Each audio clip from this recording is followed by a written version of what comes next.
This show is part of OnePlace, a daily network of focused briefings across the stories people follow most. Welcome to today's Sports Roundup. We have a packed show covering everything from major injury updates in the NBA playoffs to historic milestones on the baseball diamond and high-stakes hockey drama. Victor Wembanyama enters concussion protocol after a scary fall. Munetaka Murakami makes history with a massive home run streak. Avalanche fans shatter glass during a wild playoff victory. Mike Vrabel addresses the media regarding recent controversial photos. Analysts identify the riskiest prospects in the upcoming draft.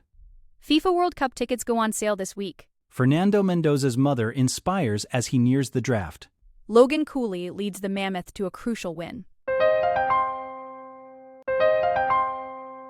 Starting with the NBA, the San Antonio Spurs have been hit with a devastating blow as their superstar Victor Wembanyama has been diagnosed with a concussion. The injury occurred during the second quarter of Game 2 against the Portland Trail Blazers. Wembanyama was driving hard to the rim when Junaru Holiday executed a classic pull-the-chair move, causing the 7'5" star to lose his balance and take a very awkward heavy fall. He hit his head hard on the floor and immediately exited the game, never to return. This is a massive shift for the series, which is now tied at 1 game apiece. Wembanyama had been absolutely dominant in his playoff debut, putting up 35 points and controlling the defensive end. Now, the Spurs face the reality of playing without their generational talent as the series moves to Portland for Games 3 and 4. The protocol for a concussion in the NBA is quite strict, typically requiring a player to be out for at least 7 to 10 days. According to reports from Shams Charania, Wembanyama must first complete a 48-hour recovery period before he can even begin the return-to-play steps. He has to be completely symptom-free and then receive clearance from both team doctors and league officials. Given his height and the force of the impact, the Spurs organization is being rightfully cautious. Head trauma is never something to rush back from, regardless of the playoff stakes. The timing is truly unfortunate for San Antonio, as they were riding high on his incredible performance. With Game 3 scheduled for Friday and Game 4 on Sunday, it seems highly unlikely he will be available for the Portland leg of the series. The pressure is now on the rest of the roster to step up. Moving to Major League Baseball, Munetaka Murakami is proving every skeptic wrong as he continues a historic start to his career with the Chicago White Sox. On Tuesday night, he homered for the 4th consecutive game during an 11-5 victory over the Arizona Diamondbacks. This wasn't just any home run. It was a 434-foot blast that cemented his place in the record books. Murakami is now the first Japanese-born player to hit 9 home runs in his first 23 games. Even more impressive, he is the first player since at least 1900 to record 9 homers and more than 20 walks in that same opening span. Many teams were hesitant to sign him during free agency, worried about his strikeout rates in Japan and how his power would translate to the majors. The White Sox, however, secured him for a modest 2-year, $34 million deal that is looking like an absolute steal. White Sox manager Will Venable has been glowing in his praise, noting that Murakami puts himself in a great position every single pitch. His plate discipline has been the real surprise, as he currently holds a nearly .400 on-base percentage, thanks to those 22 walks. While he does have 33 strikeouts, his ability to see the ball and stay on time has allowed his incredible power to shine through. He is currently just 1 home run behind the league leader, Yordan Alvarez. Murakami himself remains humble and soft-spoken, telling reporters he is just happy to be contributing to the team's success. However, his performance is doing all the talking for him. If he maintains this pace, he won't just be the best Japanese slugger in the league, he'll be one of the premier power hitters in all of baseball, making those teams that passed on him regret their decision deeply. Now to the NHL. Things got a little too rowdy in Denver during the Avalanche's playoff game against the Los Angeles Kings. After Colorado goaltender Scott Wedgwood made a spectacular save on a penalty shot, the fans behind the Kings bench went wild. They were shoving against the protective glass so hard that a pane actually shattered, sending shards of glass raining down onto the visiting team's bench. The glass hit Kings coach DJ Smith, his assistants, and several players. Thankfully, no one was seriously injured, but the incident caused a significant 17-minute delay while crews cleaned the ice and replaced the pane. It was a bizarre scene that even veteran Gabriel Landeskog said he had never witnessed in his 11-plus seasons in the league. Usually, glass breaks from a hard check or a heavy slap shot, but rarely from the sheer force of fan celebration. The delay essentially acted as a bonus intermission for both teams. The energy in the building was already at a fever pitch because of the high stakes. The penalty shot was awarded after Cale Makar hooked Quinton Byfield on a breakaway. Byfield had a chance to give the Kings a 1-0 lead, and it looked like he had Wedgwood beaten until the goalie made a desperate last-second adjustment to keep the puck out. That save preserved the scoreless tie and ignited the crowd, leading to the glass-shattering moment. Once play finally resumed, the game remained a tight defensive battle that eventually went into overtime. Nicholas Roy ended up being the hero for Colorado, scoring the game winner to give the Avalanche a 2-0 series lead. While the fans' enthusiasm was certainly appreciated by the home team, the safety concerns raised by the broken glass will likely lead to some discussions about arena security and fan conduct during these high-intensity playoff matchups. Turning to the NFL, New England Patriots head coach Mike Vrabel finally addressed the media on Tuesday regarding the controversial photos of him and former reporter Deanna Rossini. The photos, which showed the two holding hands at an adults-only resort, sparked a firestorm of speculation. Vrabel admitted that he has had some very difficult conversations with his family, the organization, and his players. He expressed regret for causing a distraction, especially as players arrived for their first workouts of the year. Initially, the Patriots had planned to keep Vrabel away from the microphones until after the NFL draft, but the constant questions directed at players forced a change in strategy. Vrabel emphasized that making good decisions off the field is just as important as making them on the field. While the NFL has stated it will not open an investigation into conduct detrimental to the league, the situation remains a significant talking point in New England. The fallout from this situation has also affected the media side, as Deanna Rossini resigned from her position at The Athletic earlier this month. She stated her departure was to deprive the story of oxygen rather than an admission of guilt, but reports suggest internal investigations were already underway. There are lingering questions about whether a potential relationship could have influenced reporting or even award voting. Specifically, Pro Football Talk is looking into Rossini's 2025 Coach of the Year ballot, an award that Vrabel won. There is concern that ranked voting could have been manipulated, potentially costing other coaches like Liam Cohen. Furthermore, reports have surfaced that Patriots owner Robert Kraft may have tried to pressure the New York Post to kill the story before it was published. While the personal lives of coaches are usually private, the intersection of professional reporting and team leadership has created a complex web of ethical questions for the league. Next, draft prospect analysis. As the 2026 NFL draft approaches, analysts are beginning to flag potential bust candidates, and Alabama quarterback Ty Simpson is at the top of many lists.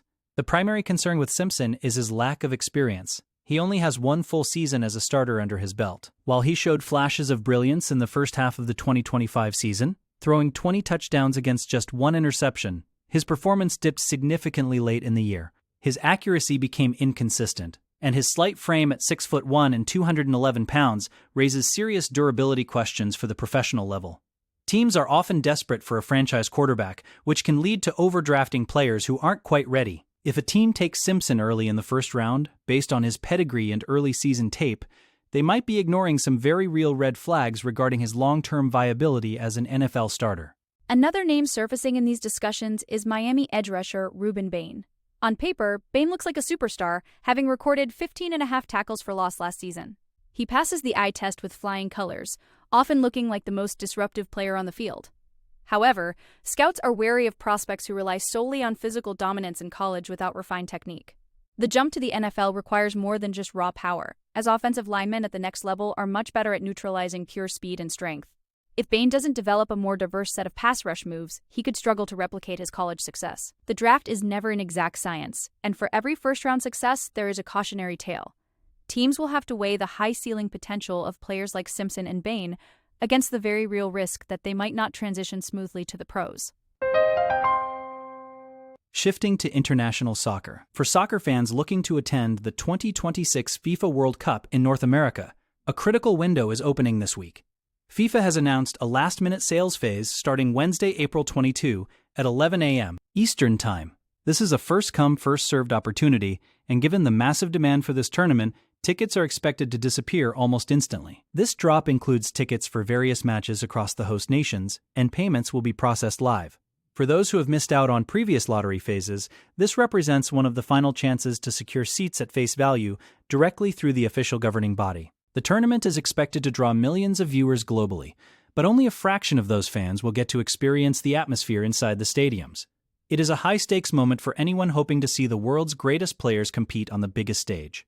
If you aren't lucky enough to grab tickets during the official FIFA drop, there are secondary markets like StubHub.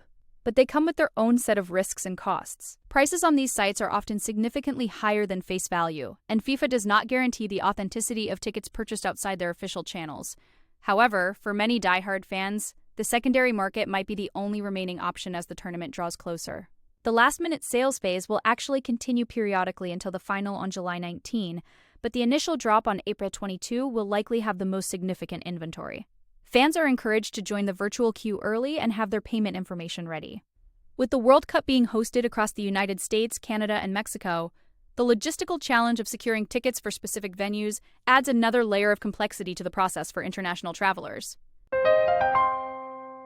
Back to the draft. One of the most heart-wrenching and inspiring stories heading into the NFL draft is that of Indiana quarterback Fernando Mendoza and his mother, Elsa. Mendoza, who is projected to be a top pick after leading the Hoosiers to a national championship and winning the Heisman, credits his success entirely to his family's support. His mother, Elsa, has been battling multiple sclerosis since 2007. Despite being confined to a wheelchair, she has been a constant presence at every major milestone, from his youth games to the Heisman ceremony in New York. Elsa was a standout tennis player at the University of Miami, and she actually taught Fernando how to throw a football by using a serving drill from her tennis days. During his emotional Heisman speech, Mendoza told her that her courage and love have been his first playbook, teaching him that toughness doesn't need to be loud to be strong. Elsa's journey with MS has been a central theme in Fernando's life, shaping his perspective on resilience and dedication. In a recent article for the Players Tribune, she shared how proud she is of her son's accomplishments, noting that while she originally hoped he would follow in her footsteps on the tennis court, his natural talent for football was undeniable. Multiple sclerosis is a challenging autoimmune disease that affects the central nervous system, and while Elsa's condition has limited her mobility, it hasn't dampened her spirit or her commitment to her children. As Fernando prepares to hear his name called in Pittsburgh, Elsa will undoubtedly be there by his side. This story highlights the human element of the draft, reminding fans that behind every elite athlete is a support system that has helped them overcome personal and family challenges to reach the pinnacle of their sport. Finally, more hockey action. The Utah Mammoth have secured a historic victory, beating the Vegas Golden Knights 3-2 to even their first-round playoff series. This marks the first-ever playoff win for the organization since relocating from Arizona 2 years ago. The hero of the night was 21-year-old Logan Cooley, who scored the tie-breaking goal off a rebound with just 6 minutes left in regulation. Cooley, a Pittsburgh native, has now made history as the youngest U.S.-born player to score a goal in each of his first 2 playoff games. The win was also significant because it handed the Golden Knights their first regulation defeat under head coach John Tortorella. The Mammoth showed incredible resilience, bouncing back after a tough Game 1 loss to earn a split in Las Vegas. They now head back to Salt Lake City with momentum on their side for Game 3 this Friday night. The game was a back-and-forth affair, with both teams trading goals in the first 2 periods. Dylan Guenther was a standout for the Mammoth, recording a goal and an assist, while Karel Vejmelka stood tall in net with 19 saves. The Golden Knights had their chances, with Mark Stone and Ivan Barbashev finding the back of the net, but they were plagued by unforced errors. One of the Mammoth's goals actually went in off 2 different Vegas defensemen, a stroke of luck that Utah was happy to accept. For Vegas, goaltender Carter Hart suffered his first loss since joining the team, ending a 7-game winning streak.